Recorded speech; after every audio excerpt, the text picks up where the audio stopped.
Merci, merci à vous, chers amis. Merci à vous tous. Vous êtes avec nous dans ces directs. Voilà. Il fait très beau. Il fait très très beau ici. Attendez, je vais ajuster. Voilà. On va parler des minerais congolais. C'est n'est plus un secret, chers amis. Je vous dis merci. Je vous salue tous partout où vous êtes. C'est la fin du mois. Aujourd'hui, c'est le 29. Et très bientôt, c'est le mois de mai. Le mois de tous les enjeux. Le mois de tous les enjeux. Vous ne savez pas combien nous sommes heureux et contents de voir des choses qui étaient comme un rêve, des choses qui étaient comme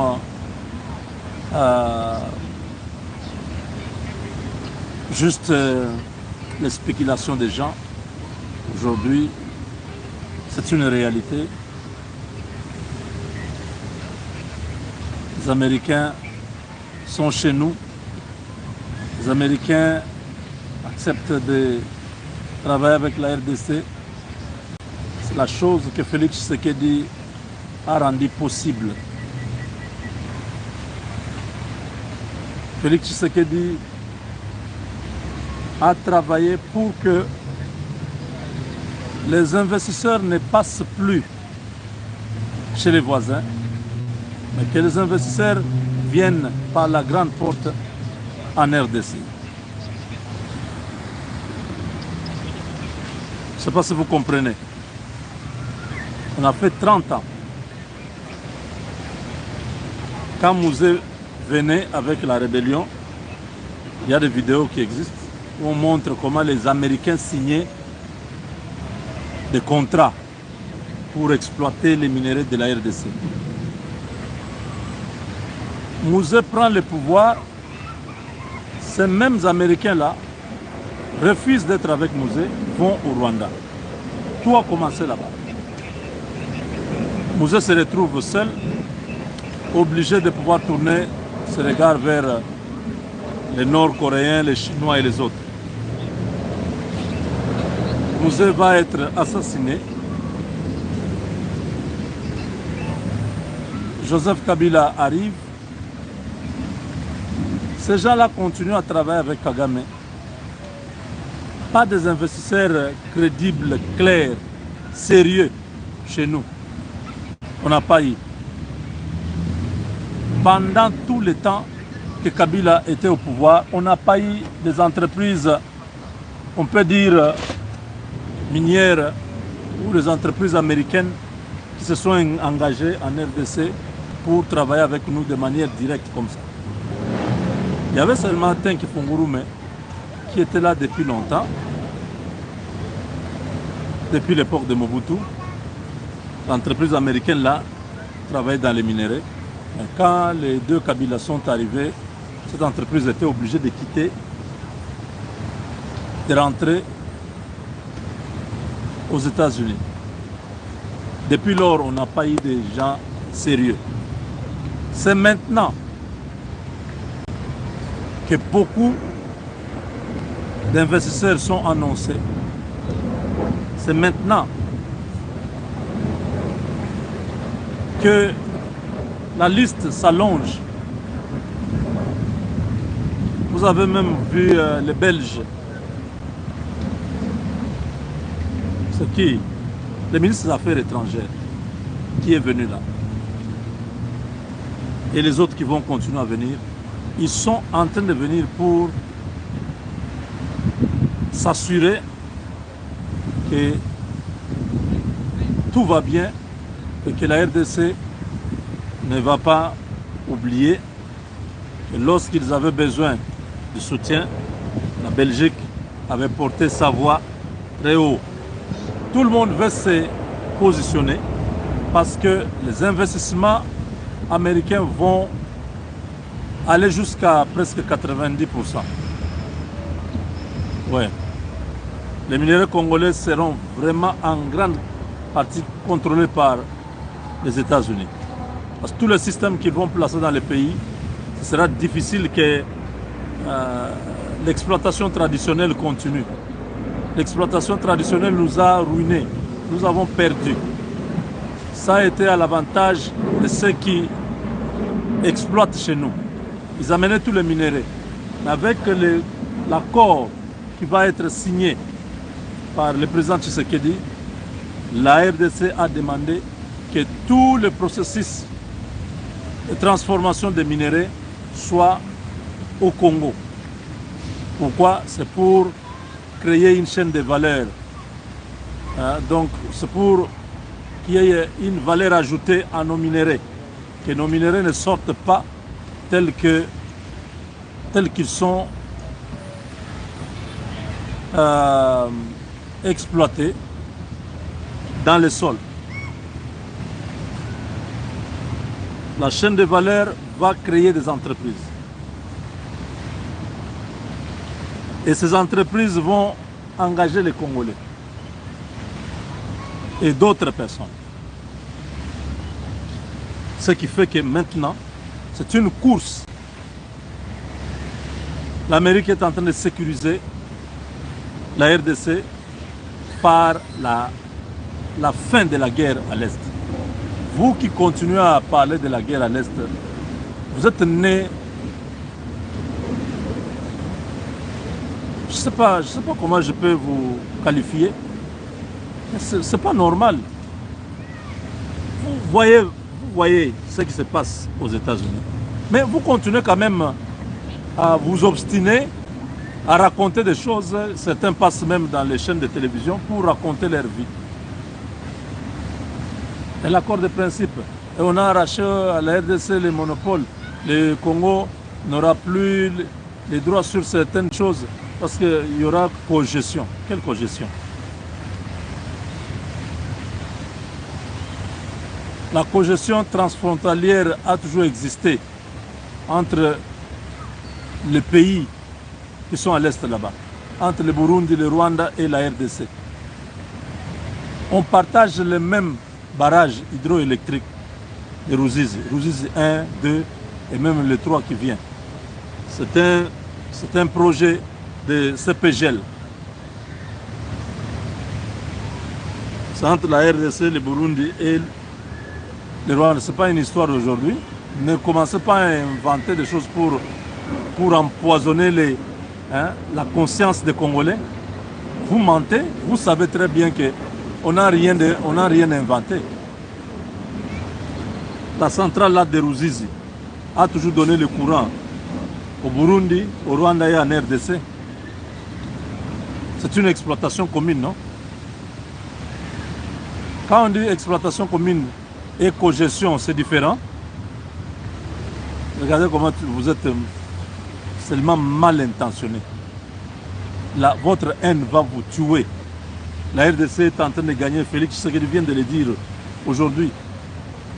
Que la paix sera totale en RDC. Et il n'y aura plus jamais d'instabilité. Vous pensez qu'il parle en l'air comme ça?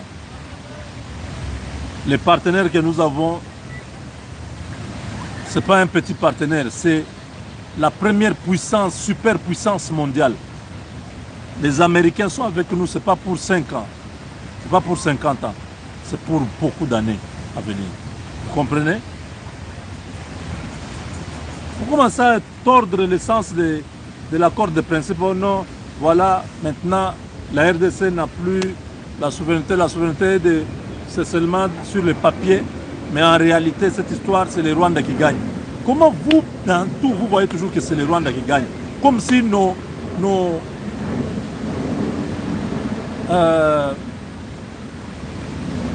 négociateurs là, et ils ne sont pas intelligents, ce sont les Rwandais qui sont intelligents. Vous voyez la tête de Olivier Ndoungirela être intelligent plus que Kaikwamba. Et regardez la tête de Ndoungirela. Il peut dire quoi aux Américains plus que Kaikwamba? Vous croyez que Kaikwamba, si elle avait vu que cet accord-là est en notre défaveur, elle allait signer ça? Elle a dit quoi? Nous allons travailler avec le Rwanda et tout ça seulement après que la confiance soit construite. Ça ne va pas être directement comme ça, comme on dit, non, maintenant vous avez signé, vous entendez que la coopération puisse reprendre. Non, ce n'est pas une histoire d'aujourd'hui. Il faut que la confiance se construise d'abord. Ces gens nous ont menés en bateau pendant 30 ans, avec tous ces morts chez nous. Ce n'est pas un matin comme ça, parce qu'on a signé avec les Américains que directement, les Rwandais deviennent notre ami, on commence à collaborer. Non! Kai Kwamba dit, il faut d'abord construire la confiance. C'est après ça qu'on peut penser à une coopération, une collaboration. Il n'y a pas seulement Ruzizi là, il y a aussi le parc de Virunga. Le parc de Virunga, c'est un parc qui part de la RDC vers le Rwanda. Donc, nous avons les gorilles de montagne et tout ça qui sont dans ces parcs-là. Quand il y a la guerre chez nous, ils traversent, qui vont de l'autre côté. Quand il y aura la paix, tous ces gorilles vont rentrer chez nous. Mais c'est leur milieu naturel. Ils ont grandi, ils sont nés, ils grandissent là-bas, ils vivent là-bas, ces gorilles. Comment on va faire en sorte qu'on puisse dissocier ça? On va mettre un mur pour fermer, pour que ces gorilles-là ne puissent pas aller de l'autre côté. Tant que c'est la même, c'est la même forêt, c'est un massif forestier que nous ne pouvons pas dissocier. Depuis que le Congo existe, ce parc-là a toujours été là comme ça. Et ça a été toujours l'objet d'une collaboration. On travaille. Les Rwandais empochent 25 millions. Dans le cadre de cette cogestion-là, dès que la paix s'installe chez nous, ça va accroître même encore, parce que la grande partie de ce parc-là est au Congo. Le Rwanda a une petite partie de ce parc. Nous allons tous gagner. La troisième chose qui fera que nous puissions collaborer, pas seulement avec les Rwandais, mais même avec le Burundi. Partout là-bas, il y a des lacs. Les lacs Kivu. Le lac Kivu a le pétrole, a le gaz, méthane. C'est comme avec l'Angola.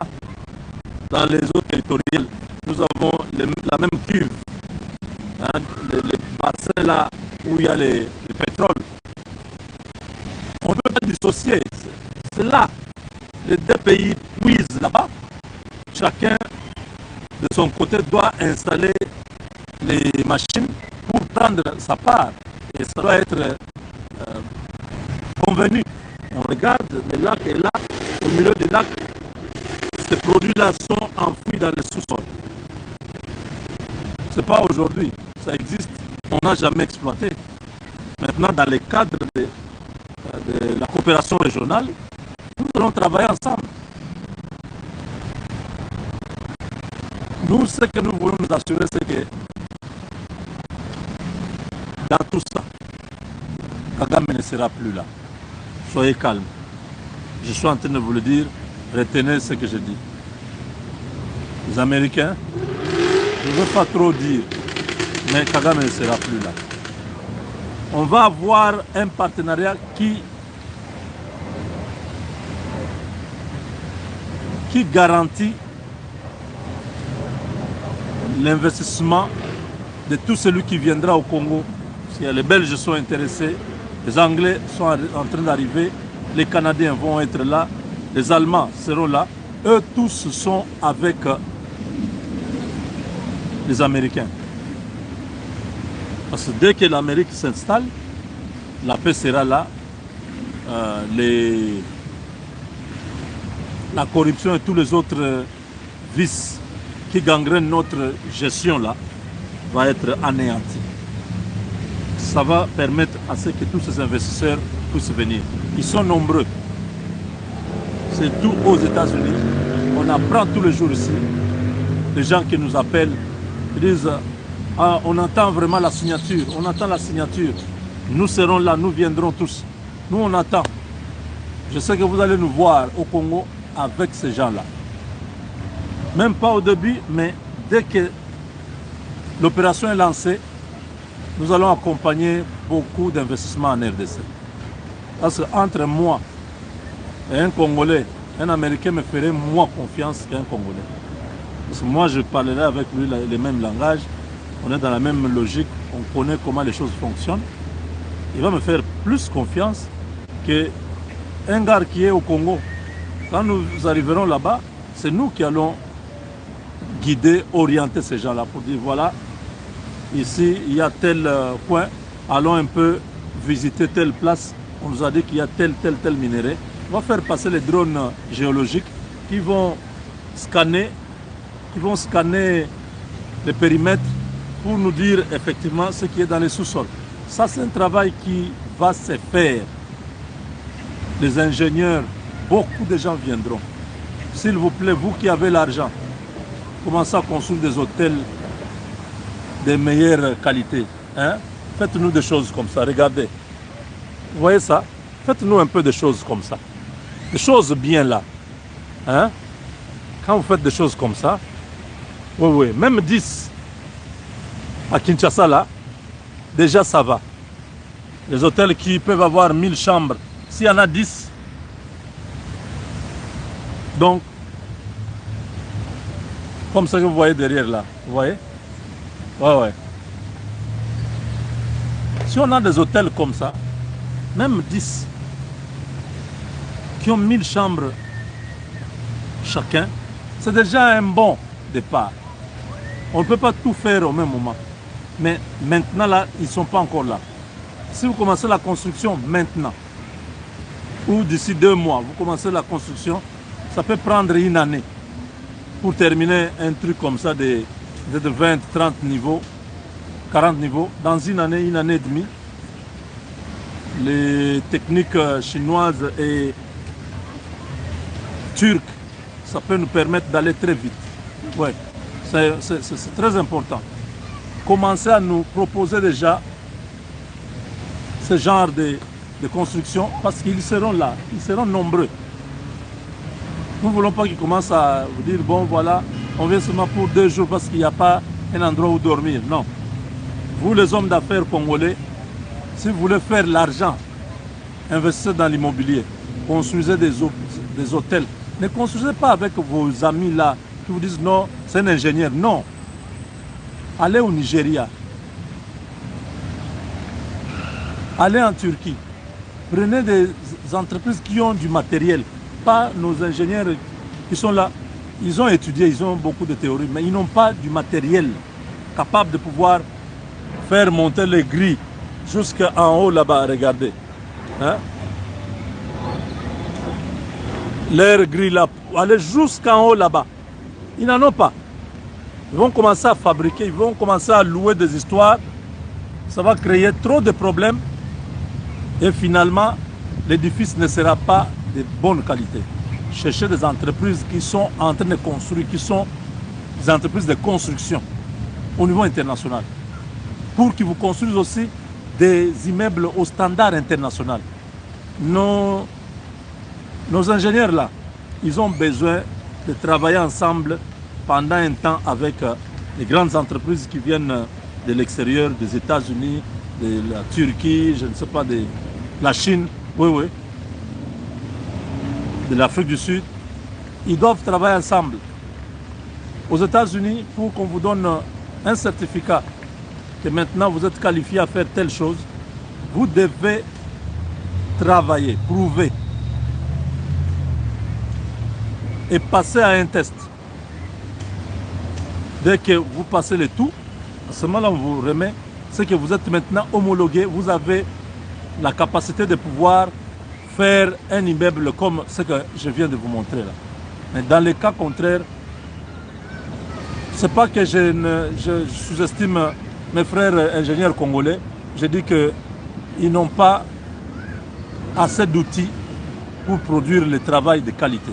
Pour un premier temps, s'il faut que nous puissions faire les choses comme les autres le font, comme Kagame là, au Rwanda, ils ont pris les architectes extérieurs, les entreprises extérieures qui sont venus construire même leur arena et tout ça. Je crois que ce sont les Turcs.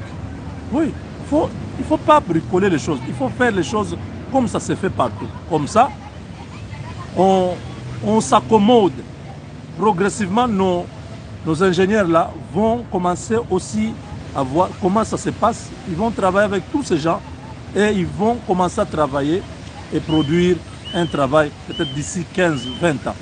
Ils doivent accepter de travailler avec les autres. Voilà, mes chers amis, les minerais congolais attirent beaucoup d'investisseurs. Je veux que nous soyons préparés. L'Amérique est en train de baliser les chemins pour que tout le monde puisse venir travailler avec la RDC. Avec Dieu, nous vaincrons.